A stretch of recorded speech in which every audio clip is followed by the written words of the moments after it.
Mucho antes de que el nombre de Jesús fuera pronunciado.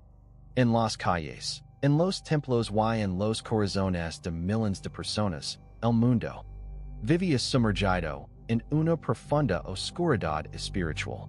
No era solo una oscuridad de guerras, pobreza o injusticia, sino una sombra silenciosa que habitaba en el alma humana, la separación entre Dios y los hombres.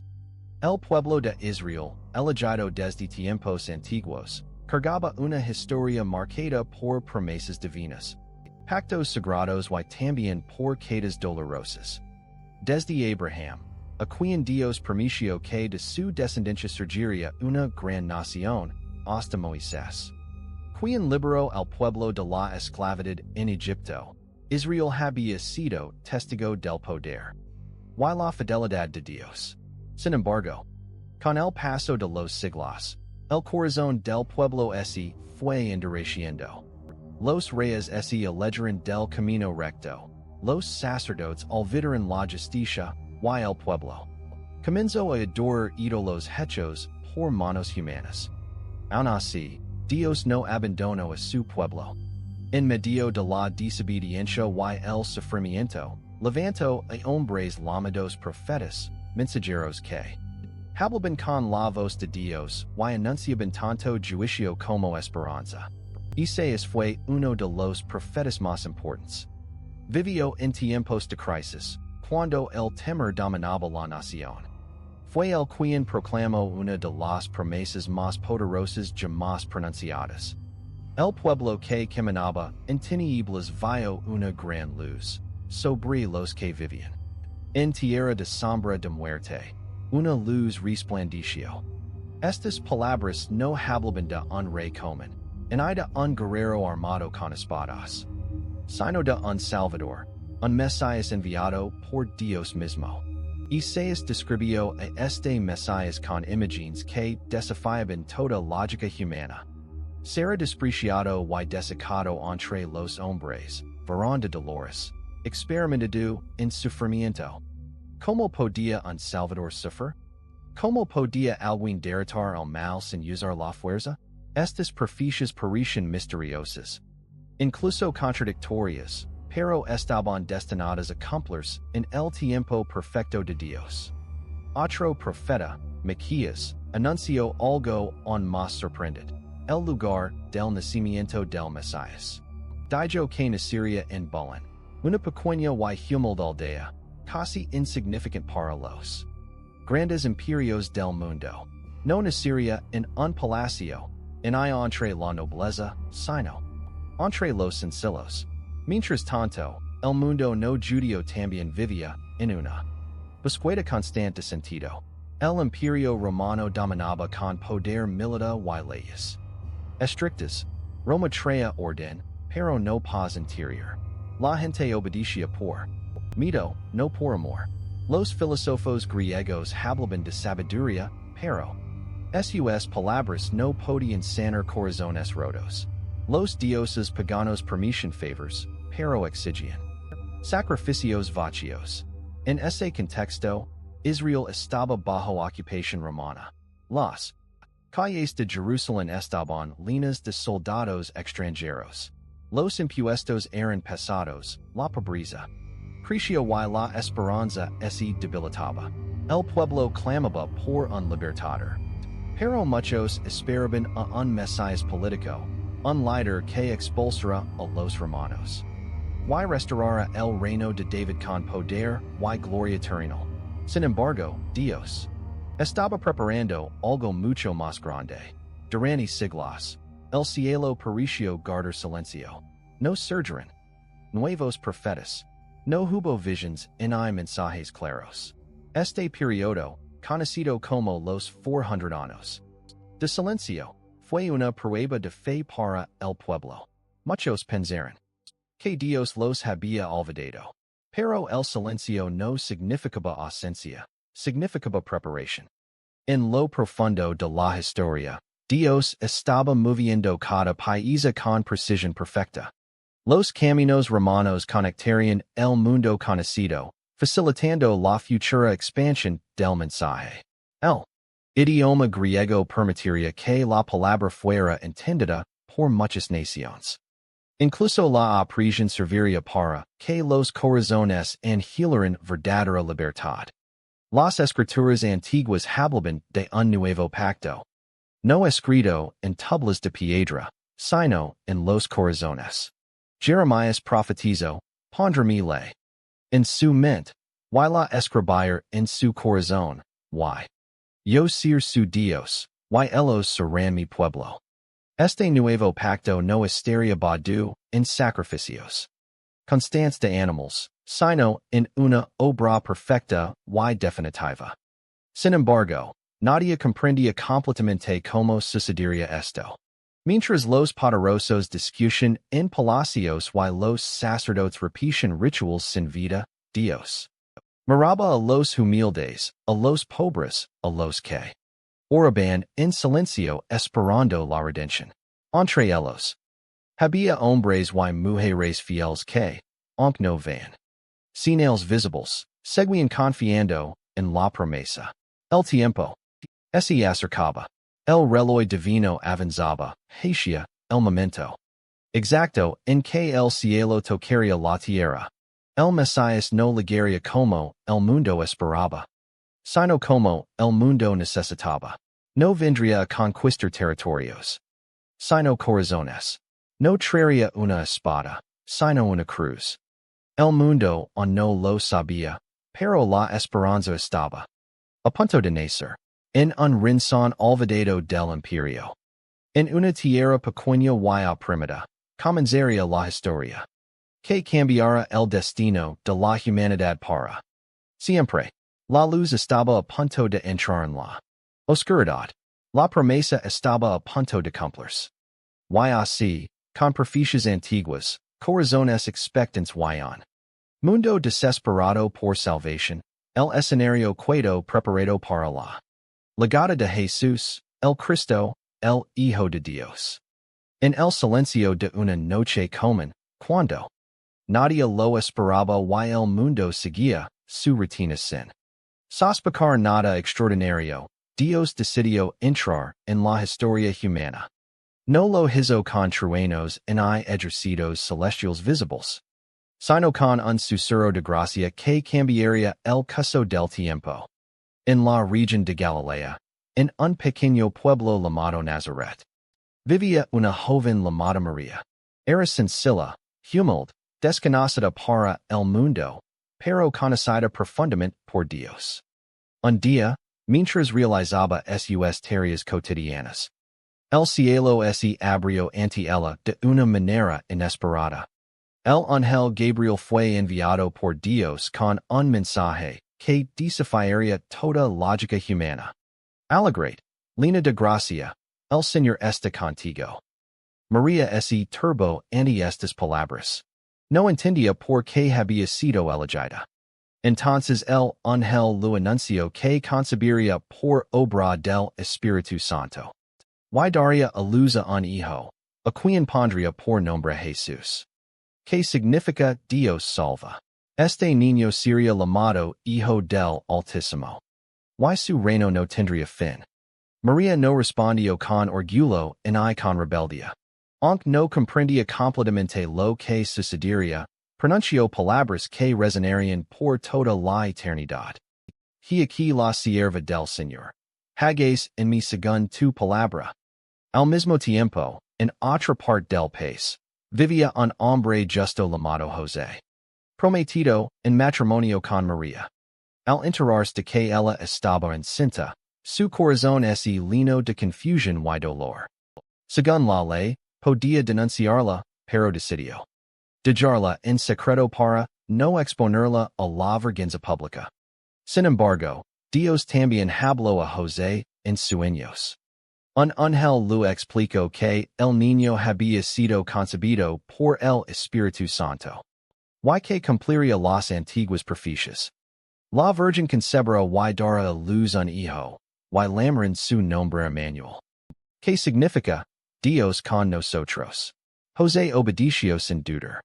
Aceptó a María y asumió el rol de padre terrenal de Jesús, demostrando que la obediencia silenciosa también puede ser un acto de gran fe. Poco tiempo después, el Imperio Romano decretó un censo. Cada persona debía regresar a la ciudad de sus antepasados. José, descendiente del rey David, tuvo que viajar con María a Belén, la ciudad profetizada siglos atrás como el lugar donde nacería el Mesías. El viaje fue largo y difícil. María estaba a punto de dar a luz. No había comodidad en lujos, en seguridad. Cuando llegaron a Belén, no encontraron lugar en ninguna posada. Las puertas se cerraron una tras otra. Finalmente, encontraron refugio en un establo, un lugar destinado a los animals. Y allí, en la humildad absoluta, ocurrió el milagro. Jesús nació envuelto en pañales y fue acostado en un pesebre. El rey del universo no tuvo cuna de oro en el palacio, solo paja y el calor de su madre. Sin embargo, el cielo celebró lo que la tierra ignoraba. Los campos cercanos, unos pastores cuidaban sus rebaños durante la noche. Eran hombres sencillos, considerados insignificantes por la sociedad. De pronto, un ángel del Señor les apareció y la gloria de Dios los rodeó.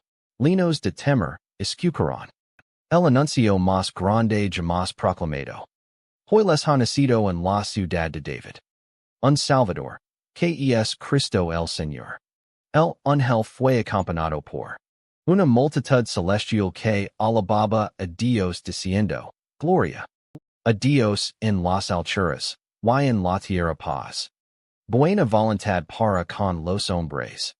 Los pastores corrieron a Belén y encontraron al niño. Tal como les había dicho, fueron los primeros testigos humanos del Salvador. No sabían de teología ni de política, pero sus corazones reconocieron la verdad. Tiempo después, desde tierras lejanas, unos sabios conocidos como magos de Oriente siguieron una estrella especial. No eran judíos, pero buscaban al rey que había nacido. Su viaje simbolizaba que Jesús no venía solo para Israel, sino para todas las naciones.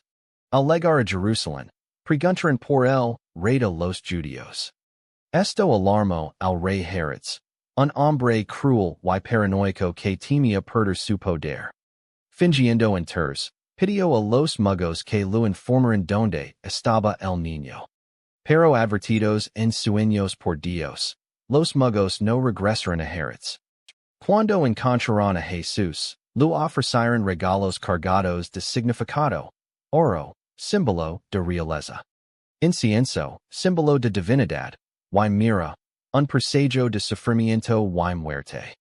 Herodes, enfurecido al sentirse engañado, ordenó una masacre de niños en Belén.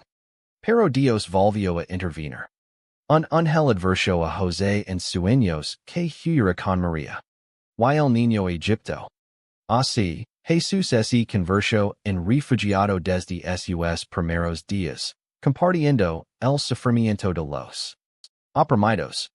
Después de la muerte de Herodes, la familia regresó y se estableció nuevamente en Nazaret. Allí, Jesús creció como cualquier otro niño. Aprendió a caminar, a hablar, a trabajar con madera junto a José. No hizo milagros públicos en su infancia. Vivió en obediencia, humildad y silencio. La Biblia dice que Jesús crecía en sabiduría, estatura y gracia delante de Dios y de los hombres. Aunque era el Hijo de Dios, experimentó la vida humana en su totalidad, el cansancio, la alegría, el aprendizaje, la espera. A los 12 años, ocurrió un evento que reveló una chispa de su verdadera identidad. Durante una visita a Jerusalén para la Pascua, Jesús se quedó en el templo dialogando con los maestros de la ley. Sus padres, angustiados, lo buscaron durante 3 días. Cuando lo encontraron, Jesús dijo palabras misteriosas. No sabían que en los asuntos de Mi padre mi es necesario estar. Aun así, regreso con ellos y continuo obedeciendo. El tiempo no había llegado. La infancia de Jesús fue una preparación silenciosa. Mientras el mundo seguía, sin notar su presencia, Dios estaba formando al Salvador que cambiaría la historia. No con armas y con tronos, sino con obediencia, amor y verdad. La luz ya estaba en el mundo, pero brillaba suavemente, esperando el momento exacto para resplandecer con todo su poder. Paran los años en silencio. Jesús vivía en Nazaret, lejos de los reflectores del poder y la religión oficial. El Hijo de Dios caminaba por calles polvorientas, trabajaba con sus manos, compartía la vida sencilla de su pueblo. Nadie imaginaba que aquel joven humilde era el cumplimiento de promesas antiguas, el Mesías esperado por generaciones. Pero el tiempo de Dios nunca se adelanta ni se retrasa. Cuando Jesús tenía alrededor de 30 años, una voz comenzó a resonar con fuerza en el desierto de Judea. No era una voz suave y complacente, sino firme, directa, imposible de ignorar. Era la voz de Juan el Bautista, un profeta levantado por Dios después de silencio. Juan vivía de manera austera, vestía ropas secas de pelo de camelo, se alimento de langostas y miel silvestre. Su vida misma era un mensaje. Predicaba arrepentimiento y anunciaba que el reino de Dios estaba cerca. Multitudes acudían a él. Confesaban sus pecados y eran bautizadas en el río Jordan como señal de un corazón transformado. Juan no buscaba fama y poder. Su misión era preparar el camino. Con palabras ardientes proclamaba, después de mí viene uno más poderoso que yo, de quien no soy digno de desatar las sandalias. Un día, entre la multitud que se acercaba al Jordan, apareció Jesús. No llegó con escoltas y proclamations. Se mezcló entre la gente como uno más. Cuando se acercó a Juan y le pidió ser bautizado, el profeta quedó sorprendido. Soy yo quien necesita ser bautizado por ti, y tú vienes a mí, dijo Juan. Pero Jesús respondió con serenidad y autoridad. Deja ahora, porque así conviene que cumplamos toda justicia. Entonces Juan obedeció. Cuando Jesús salió del agua, ocurrió algo que marcó el inicio visible de su misión. El cielo se abrió, el Espíritu de Dios descendió sobre él en forma de paloma, y una voz poderosa se escuchó desde lo alto. Este es mi Hijo amado, en quien tengo complacencia.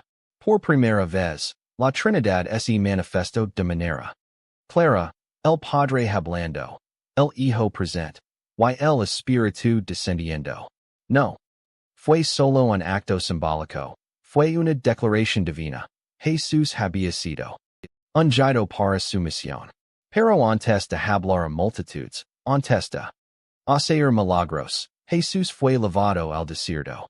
Ali permaneció 40 días y 40 noches en ayuno y oración.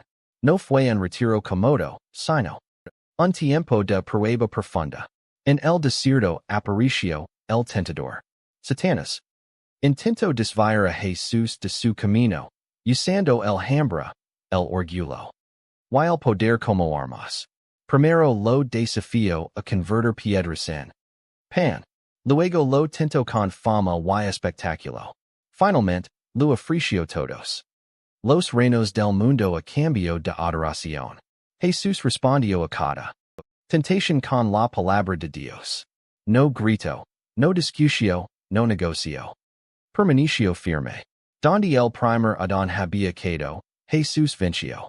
Donde Israel había fallado en el desierto, Jesús triunfó en obediencia. Al terminar la prueba, los ángeles vinieron y los sirvieron. Jesús salió del desierto fortalecido, no debilitado. Estaba listo. Su Ministerio comienzo. En Galilea. Sus primeras palabras públicas fueron claras y poderosas. El tiempo es ha cumplido, y el reino de Dios es ha acercado, arrepiéntanse. Y creen en el Evangelio. No hablo de política ni de rebelión armada. Hablo de transformación interior. Anuncio un reino que no es imponía por la fuerza, sino que es recibía por fe. Jesús camino junto al mar de Galilea y llamó a sus primeros discípulos. No escogió eruditos famosos ni líderes influyentes. Llamó a pescadores comunes, Pedro, Andrés, Santiago. Y Juan. Les dijo palabras sencillas que cambiarían sus vidas. Sígueme. Y los pescadores de hombres. Ellos dejaron reeds, barcas y seguridad. No sabían exactamente a donde iban, pero reconocieron autoridad en su voz. Había algo en Jesús que no podían explicar, pero sí confiar. Luego llamó a un recaudador de impuestos llamado Mateo, despreciado por su propio pueblo. Jesús lo miró con misericordia y lo llamó sin conditions. Con esto dijo claro que su reino estaba abierto a pecadores, marginados y rechazados. Muy era una señal de que el reino de Dios estaba rompiendo las cadenas del mal. Pero Jesús nunca buscó aplausos. Muchas veces pedía silencio. Porque sabía que su misión era más profunda que el asombro momentáneo. Su fama comenzó a extenderse. Multitudes lo seguían, no solo por curiosidad, sino porque encontraban esperanza. Los pobres eran escuchados. Los enfermos eran tocados. Los pecadores eran perdonados. Sin embargo, no todos se alegraban. Los líderes religiosos observaban con recelo. Jesús no seguía sus reglas rígidas. Comía con pecadores, cenaba en sábado. Y hablaba de Dios como Padre. Su autoridad no venía de escuelas rabínicas, sino de una relación directa con el Padre. Aun así, Jesús siguió adelante. Consciente de que cada paso lo acercaba tanto a la gloria como al sacrificio. El ministerio había comenzado. El cielo había hablado. El desierto había sido vencido. Los discípulos habían sido llamados. El reino de Dios estaba en movimiento. Y lo mejor, y también lo más doloroso, aún estaba por venir. El ministerio de Jesús se expandió rápidamente, y donde quiera que iba, su presencia transformaba vidas. Caminaba por los caminos polvorientos de Galilea, subía a colinas, atravesaba aldeas, y cada encuentro dejaba una marca indeleble en el corazón de quienes lo escuchaban. Sus palabras eran simples, pero penetraban en lo más profundo del alma, enseñando sobre el amor, la fe y la misericordia de Dios. Sus milagros eran señales visibles de un reino invisible, que ya estaba presente entre los hombres. Los milagros que revelaban su poder.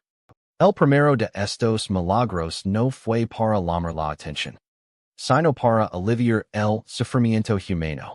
En Cana de Galilea, durante una boda, se acabó el vino. La situación podía parecer trivial, pero simbolizaba la alegría que estaba por agitarse. Jesús transformó el agua en vino, y no en vino cualquiera, sino de calidad superior. Este milagro reveló algo profundo en Jesús.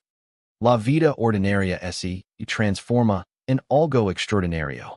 La alegría genuina no proviene de las circunstancias, sino de su presencia. Poco después, Jesús comenzó a sanar a los enfermos y liberar a los oprimidos. Tocaba a los leprosos, y la enfermedad desaparecía. Extendía su mano sobre paralíticos, y podían caminar. Incluso los ciegos recobraban la vista, y los sordos escuchaban. La voz de la vida. Cada milagro era un mensaje. El reino de Dios es poder sobre la muerte. El pecado y el sufrimiento. Una vez, una multitud hambrienta seguía a Jesús. Eran miles de hombres, mujeres y niños. Y la noche caía. Con cinco panes y dos pecs que un niño había ofrecido, Jesús alimentó a todos, y on sobran doce canastas linas. Este acto sencillo enseñaba algo profundo. Dios no solo provee lo que necesitamos, sino que multiplica la generosidad y el amor que compartimos. Incluso la naturaleza estaba bajo su autoridad. Camino sobre el agua, calmo tormentas y lamo a los pecs.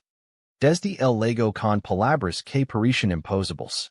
Con cada señal, Jesús mostraba que su poder no tenía límites, pero siempre apuntaba al corazón humano, invitando a la fe y la confianza en Dios. Las parábolas que hablaban al alma pero no solo los milagros enseñaban. Jesús hablaba en parábolas, historias sencillas que ocultaban verdades profundas. Una de las más conocidas fue la del buen samaritano. A través de esta historia enseñó que el verdadero prójimo no es aquel que comparte tu cultura, religión o estatus, sino quien actúa con misericordia y amor hacia quien sufre. Incluso es un extraño. Otra parábola poderosa fue la del hijo pródigo. Un joven se aleja de su hogar y desperdicia su herencia en placeres vacíos, pero cuando regresa arrepentido, es recibido con un abrazo de amor incondicional. Jesús mostraba que no importa su lejos nos hemos apartado, Dios siempre espera con los brazos abiertos, listo para perdonar y restaurar. La semilla que crece sola, la oveja perdida, el tesoro escondido. Cada parábola estaba diseñada para que los oyentes pudieran reflexionar, cuestionarse y reconocer la presencia del reino de Dios en su vida cotidiana. Enseñanzas que transformaban el corazón. Jesús enseñaba sobre la humildad. El primero será el último, y el último será el primero. Enseñaba sobre el perdón. Perdona no 7 veces, sino 70 veces 7. Enseñaba sobre la oración. Cuando ores, entra en tu habitación. Cierra la puerta y ora a tu Padre que está en secreto. Enseñaba sobre la fe. Si tienes fe como un grano de mostaza, nada te será imposible. Pero sus palabras más radicales eran sobre el amor. No solo el amor por amigos, sino por enemigos. No solo el amor por quienes nos aman, sino por quienes nos odian o nos persiguen. Este mensaje sacudía los cimientos de las normas sociales y religiosas. Muchos se maravillaban, otros se enfurecían. Jesús no enseñaba teoría, enseñaba con ejemplo. Lavó los pies de sus discípulos, mostrando que el liderazgo verdadero es servicio. Comió con recaudadores de impuestos y pecadores, demostrando que el amor de Dios no se limita a los justos. Tocó a los marginados y levantó a los caídos. Porque para el cada vida tenía valor infinito. El poder de la fe. A medida que las multitudes crecía, también lo hacía la oposición. Pero Jesús siempre insistía en la fe. Una mujer enferma durante 12 años fue sanada. Simplemente por tocar el borde de su manto, y su fe la salvó. Un padre desesperado trayó a su hijo poseído por un espíritu maligno. Y Jesús dijo, todo es posible para quien cree. Cada milagro confirmaba lo que enseñaba. La fe activa puede mover lo invisible. Y traer lo imposible a la realidad. El llamado a seguirlo Jesús no buscaba fama. En seguidores por curiosidad. Llamaba a cada persona a una transformación radical. Dejar atrás la rutina, los apegos y los mitos para entrar en una vida plena. Con Dios. Cada enseñanza, cada parábola, cada milagro estaba diseñado para abrir los ojos del corazón y mostrar que el reino de Dios no es un lugar distante, sino una realidad que Puede viverse aquí y ahora. Mientras las multitudes crecen y los rumores de sus milagros y esparcen, Jesús continuaba enseñando. Paciencia, compasión y humildad. Su ministerio no solo sanaba cuerpos, sino que despertaba almas dormidas. Su presencia transformaba la manera de ver la vida, recordando todos que Dios es amor, perdón y justicia, pero con cada acto de bondad. Y cada verdad pronunciada, también se acercaba. La atención. Los líderes religiosos comenzaban a sentirse amenazados. Sus enseñanzas desafiaban tradiciones y costumbres arraigadas. La admiración de algunos se mezclaba con la envidia y la ira de otros. El camino de Jesús no sería fácil, y la asombrasta. La traición y la oposición comenzaban a asomar en el horizonte.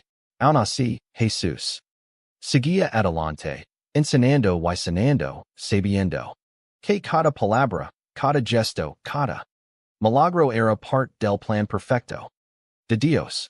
El reino que anunciaba no era temporal ni limitado, sino eterno y universal, y todo lo que hacía apuntaba a revelar la gloria de Dios y a abrir un camino de esperanza para toda la humanidad dada medida que el Ministerio de Jesús se expandía por Galilea y Judea. Su influencia crecía entre la gente común y los marginados, pero también aumentaba la preocupación de los líderes religiosos y políticos, los fariseos, escribas y sacerdotes, que controlaban la ley y los rituals. Comenzaron a observarlo con recelo. Sus enseñanzas desafiaban la autoridad establecida y sus milagros mostraban que Dios estaba actuando fuera de los templos y los rituals tradicionales. El choque de autoridad Jesús no es a ellos con violencia, sino con verdad. Sus palabras eran penetrantes, directas y líneas de autoridad. Los líderes dicen, ¿quién te de esta autoridad? Y Jesús respondía con preguntas que exponían sus corazones. El bautismo del Juan era del cielo o de los hombres. Estas preguntas no solo demostraban su sabiduría, sino que también dejaban al descubierto la hipocresía de quienes profesaban justicia sin practicarla. No buscaba humillarlos públicamente por orgullo. Su objetivo era revelar la falsedad y la mare. La verdadera obediencia a Dios. Acusaciones y trampas los líderes religiosos intentaban atraparlo en palabras para desacreditarlo. Lo cuestionaban sobre el sábado, sobre la ley de Moisés, sobre el pago de impuestos al César. En cada situación, Jesús respondía con claridad y sabiduría, demostrando que la ley de Dios estaba por encima de cualquier formalismo humano. Por ejemplo, cuando un fariseo lo desafió preguntando si era lícito curar en sábado, Jesús respondió, ¿quién de ustedes si tiene un hijo o un buey que si en un pozo en sábado no lo sacara en seguida? De esta manera enseñaba que el amor, la compasión y la justicia deben prevalecer sobre reglas rígidas. El conflicto sobre la verdad y la tradición. Jesús confrontaba la superficialidad de muchas prácticas religiosas. Señalaba que los acumulaban títulos y honores mientras descuidaban la justicia, la misericordia y la fe verdadera. Dijo palabras que resonarían por siglos. ¿Hay de ustedes, maestros de la ley y fariseos hipócritas, cierran el reino de los cielos a los hombres? Ustedes mismos no entran, y los que entran no dejan entrar. Estas palabras no buscaban humillar sin razón, sino exponer la corrupción y la necesidad de un corazón sincero delante de Dios. La verdad de Jesús amenazaba la posición, el orgullo y los intereses de los poderosos. Por eso comenzaron a tramar contra él. La creciente oposición mientras los fariseos se unían en celos y conspiración, el sumo sacerdote y el Sanhedrin, el consejo religioso que gobernaba Jerusalén, comenzaron a planear como eliminarlo. Lo veían como un peligro que podría desestabilizar su autoridad y provocar conflictos con Roma. El temporal cambio y la pérdida de privilegios se mezclaba con su propia ceguera espiritual. Al mismo tiempo, la gente común lo amaba. Los enfermos seguían legando. Los ciegos recobraban la vista. Los pobres eran escuchados, y los pecadores halaban perdón. Esta popularidad alarmaba a los líderes. No podían tolerar que un hombre, sin título ni ejercido, desafía su control sobre el pueblo. Ejemplos de confrontación. Uno de los episodios más significativos fue cuando Jesús se enfrentó a los fariseos por su legalismo sobre la purificación ritual. Les dijo que lo que contamina al hombre no es lo que entra en su boca, sino lo que sale del corazón. Pensamientos de odio, envidia, egoísmo y mentira. Sus palabras eran revolucionarias y escandalosas, para quienes medían la espiritualidad con normas externas. En otra ocasión, Jesús expulsó a los mercaderes del templo. Con un latigo de cuerdas, volteó mesas y liberó a los animales destinados a sacrificios, diciendo, mi casa será llamada casa de oración, pero ustedes la han convertido en una cueva de ladrones. Este acto, que revelaba su pasión por la justicia y la pureza de la adoración, lo puso directamente en conflicto con los sacerdotes, quienes dependían de los ingresos del templo. La creciente tensión política. Los líderes religiosos, incapaces de desacreditarlo públicamente ante la multitud, comenzaron a conspirar en secreto. Buscaban maneras de arrestarlo sin provocar un levantamiento popular. Algunos incluso intentaron sobornar a testigos falsos o crear trampas legales que pudieran condenarlo. Mientras tanto, Jesús continuaba enseñando y predicando. No se intimidaba por las amenazas. Sabía que cada palabra, cada milagro, cada parábola lo acercaba al propósito divino.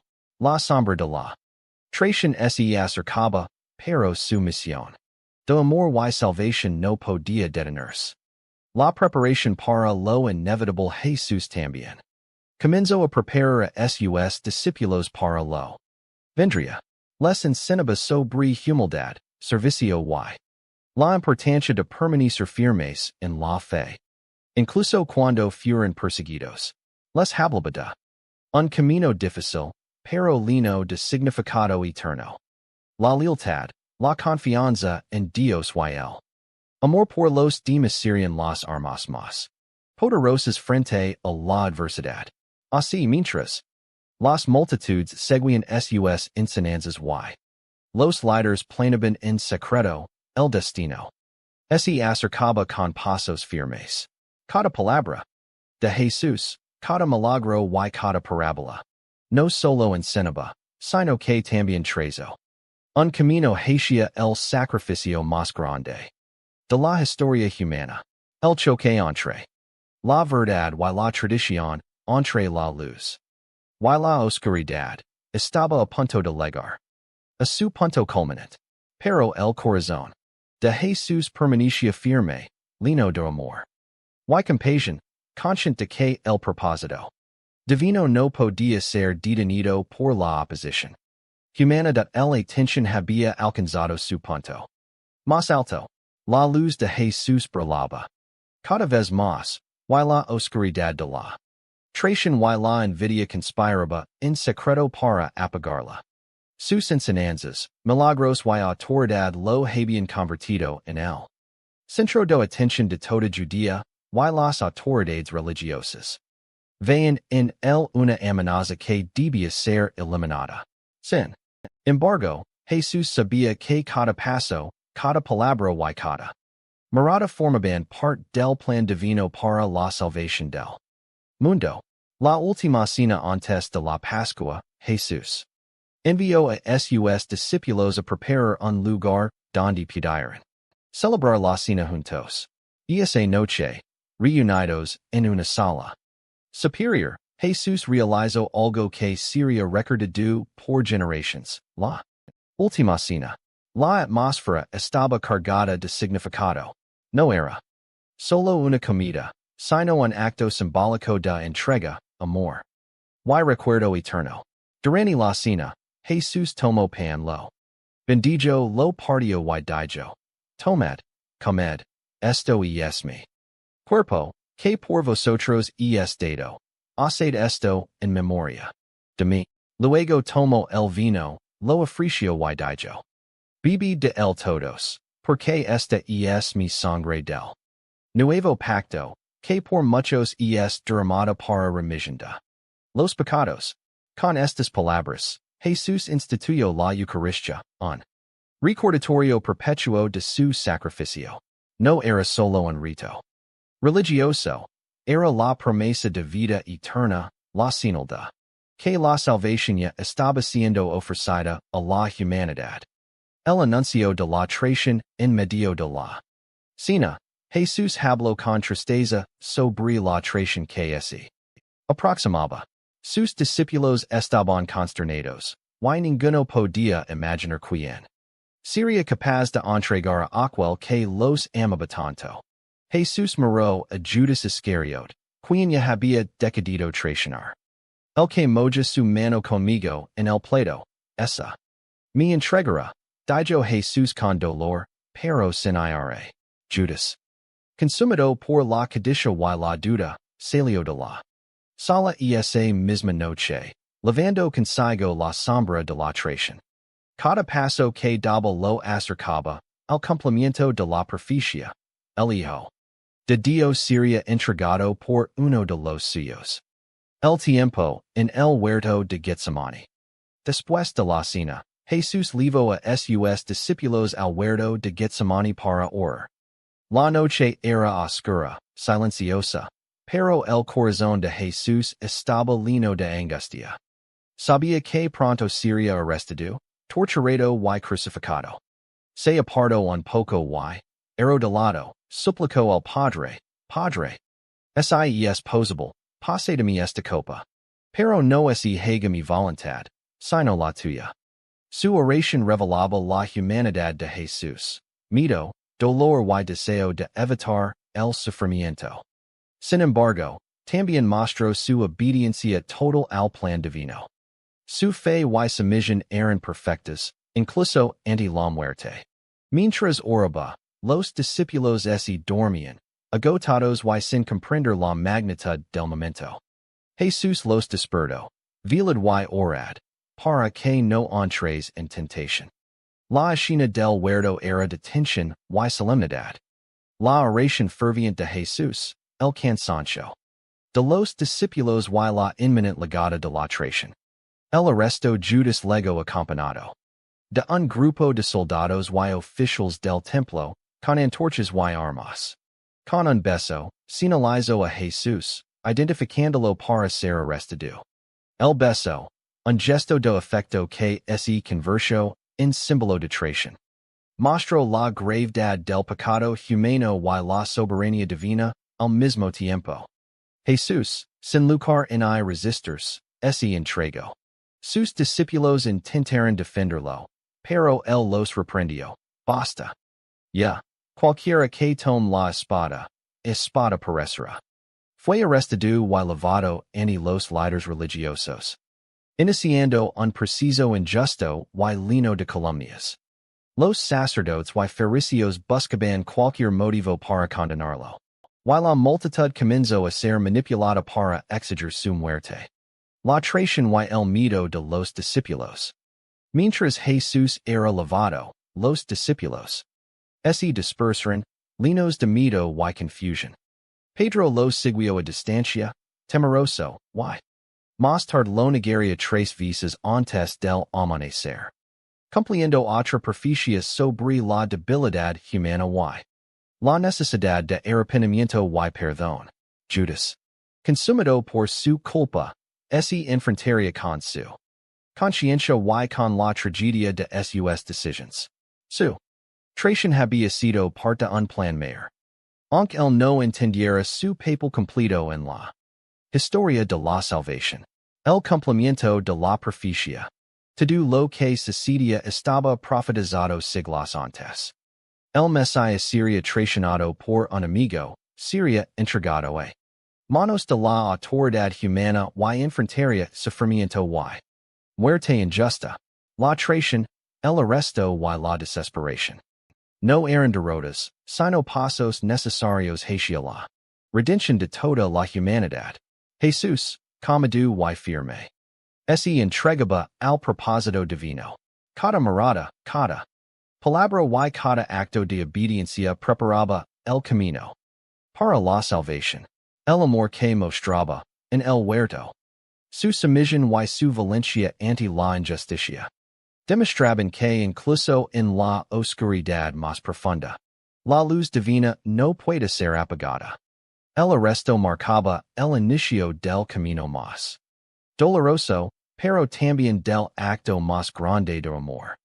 La cruz, la traición de un amigo, la negación de un discípulo y la injusticia de los líderes humanos no podían detener la obra de Dios. Jesús avanzaba hacia su destino, sabiendo que su sacrificio traería vida, perdón y esperanza eterna a todos los hombres y mujeres de la tierra. Después del arresto, Jesús fue llevado ante Poncio Pilato, el gobernador romano, y ante el Sanedrín, el consejo religioso. Las acusaciones eran graves, aunque basadas en falsedades, proclamaba ser rey de los judíos, desafiaba la autoridad religiosa y enseñaba con poder y sabiduría. La multitud, manipulada por líderes celosos y temerosos, exigía su crucifixión. Pilato, inconsciente de la inocencia de Jesús, cedió ante la prisión para evitar disturbios.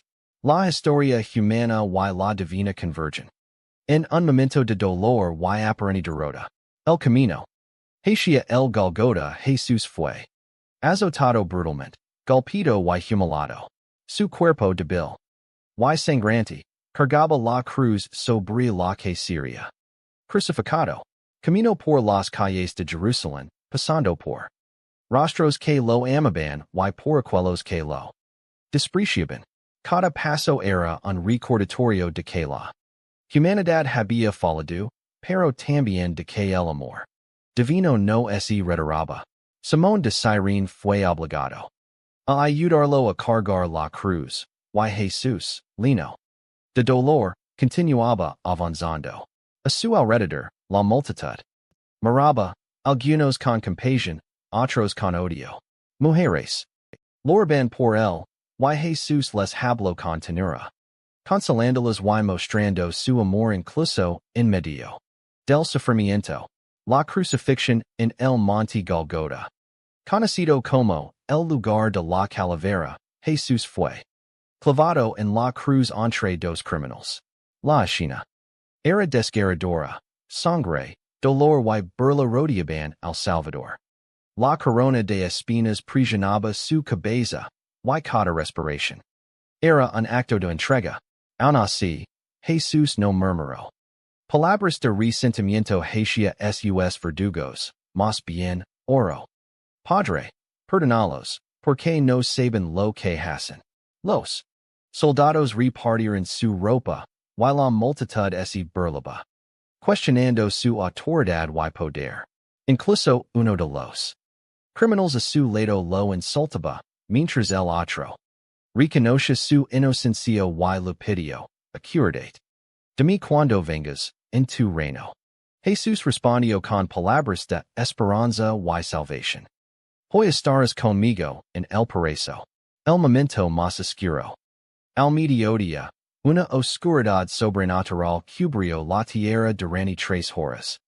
La creación misma parecía lamentar la tragedia que ocurría. Jesús gritó con fuerza: Dios mío, por qué me has abandonado? Estas palabras reflejan la profundidad del sacrificio. Por primera vez, el Hijo de Dios experimentó la separación total del Padre, cargando el peso de todos los pecados del mundo. La mentira, la violencia, el odio, la codicia, la injusticia. Cada pecado humano fue colocado sobre esos hombres. Y la oscuridad no era solo física, sino espiritual. En ese instante, la tierra tembló, las rocas se partieron y los cielos se estremecieron. Los guardias y la multitud temblaron ante la manifestación de la gloria divina. La muerte estaba presente, pero la vida eterna también estaba en juego. El último aliento y la entrega. Jesús, exhausto y agonizante, sabía que su misión estaba completa. Con voz débil pero llena de obediencia, dijo: consumado es. Inclinó la cabeza y entregó su espíritu. La cruz ya no era solo un instrumento de tortura. Era el símbolo supremo de amor, obediencia y redención. Con su muerte, el velo del templo se rasgó de arriba abajo, señalando que el acceso directo a Dios ya no estaba limitado por sacrificios, leyes o templos. La humanidad tenía ahora un camino abierto hacia la reconciliación con el Creador. Reacciones alrededor de la cruz. La escena era conmovedora. María, su madre, y otros discípulos cercanos presenciaban el dolor con corazones rotos, pero también con fe. Algunos guardias, testigos de los acontecimientos sobrenaturales, se postraron y dijeron: verdaderamente este era el Hijo de Dios. El mundo había visto la máxima expresión de amor. Un hombre inocente que murió por los pecados de todos, levando sobre sí el peso de toda la humanidad, y ofreciendo perdón incluso a quienes lo habían traicionado y crucificado. La sepultura de Jesús. Después de su muerte, José de Arimatea, un miembro respetado del Sanedrín que había creído en Jesús en secreto, pidió a Pilato el cuerpo del Salvador. Junto con Nicodemo, colocaron a Jesús en un sepulcro nuevo, cavado en la roca, y lo cubrieron con lino y especies según la costumbre judía. Una gran piedra cerró la entrada del sepulcro. La Esperanza parecía sepultada junto con él, y los discípulos, desconsolados, temían por el futuro. Sin embargo, la muerte no sería la última palabra. La historia de amor y redención apenas comenzaba a mostrar su gloria. La noche del sábado fue larga y silenciosa. El sepulcro permanecía cerrado, y la piedra parecía marcar la derrota final del Salvador. Los discípulos, llenos de tristeza y miedo, se encerraron tras puertas cerradas, pensando que todo había terminado. La esperanza humana estaba abatida, pero la historia de la salvación estaba lejos de concluir. El milagro de la resurrección. Al amanecer del primer día de la semana, María Magdalena y otras mujeres fueron al sepulcro para ungir el cuerpo de Jesús con especies y perfumes. Sin embargo, al llegar, se encontraron con algo imposible. La piedra había sido removida, y el sepulcro estaba vacío. Un ángel, radiante como la luz del sol, les habló con voz firme pero llena de paz. No está aquí, ha resucitado, tal como lo dijo.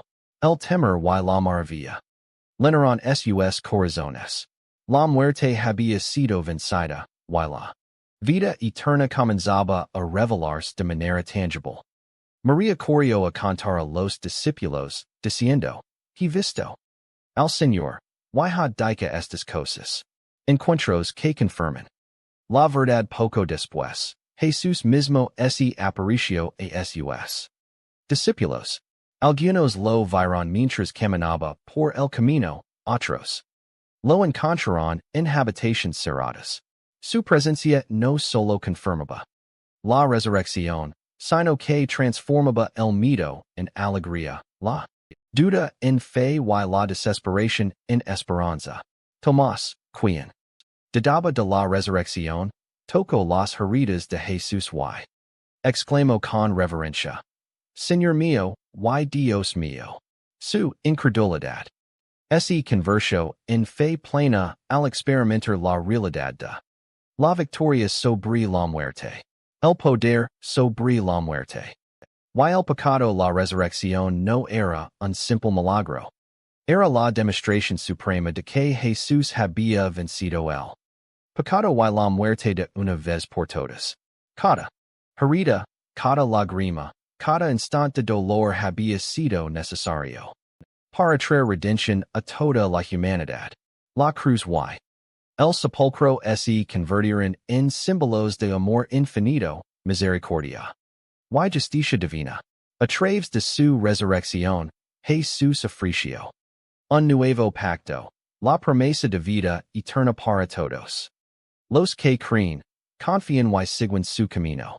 Y no habría separación entre Dios y el hombre. El velo del pecado había sido roto, y la gracia fluía libremente.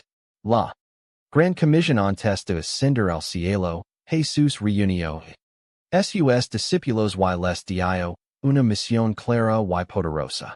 Id por todo el mundo y predicad el Evangelio a toda criatura, bautizad en el nombre del Padre, del Hijo y del Espíritu Santo, y enseñad a guardar todo lo que os he mandado. Les prometio que no estarían solos. El Espíritu Santo vendría para guiarlos, fortalecerlos y empoderarlos para continuar la obra que él había comenzado. Así, la historia no terminaba con su resurrección, sino que se expandía al corazón de cada ser humano dispuesto a recibir su mensaje. El mensaje eterno. El mensaje de Jesús es simple y profundo: amor, perdón, misericordia y reconciliación con Dios. No depende de riquezas, títulos o poder. Depende de la fe, la obediencia y el corazón sincero. Su vida, muerte y resurrección revelan que incluso en las horas más oscuras, la luz prevalece. Incluso cuando la humanidad falla, el amor divino permanece inmutable. La resurrección de Jesús cambió la historia. Los discípulos, transformados por la experiencia, predicaron con valencia, enfrentaron persecución y martirio, y levaron la esperanza del Evangelio a todo el mundo. Lo imposible es oposible y lo que parecía una derrota se convirtió en victoria eterna. La esperanza para la humanidad hoy, miles de años después, su historia sigue viva. No es solo un relato del pasado, sino una promesa para el presente y el futuro. Cada acto de amor, cada gesto de perdón, y cada búsqueda de justicia reflejan la obra de Jesús. Su resurrección nos recuerda que la muerte no es el final, que el mal no tiene la última palabra y que el amor verdadero transforma vidas. El mensaje es eterno. Dios nos ama, nos llama a arrepentirnos, a creer y a vivir en plenitud. La cruz y la resurrección no son símbolos de tragedia, sino de esperanza infinita, un recordatorio de que, aunque enfrentemos dolor, injusticia o pérdida, la luz de Dios siempre puede brillar en medio de la oscuridad.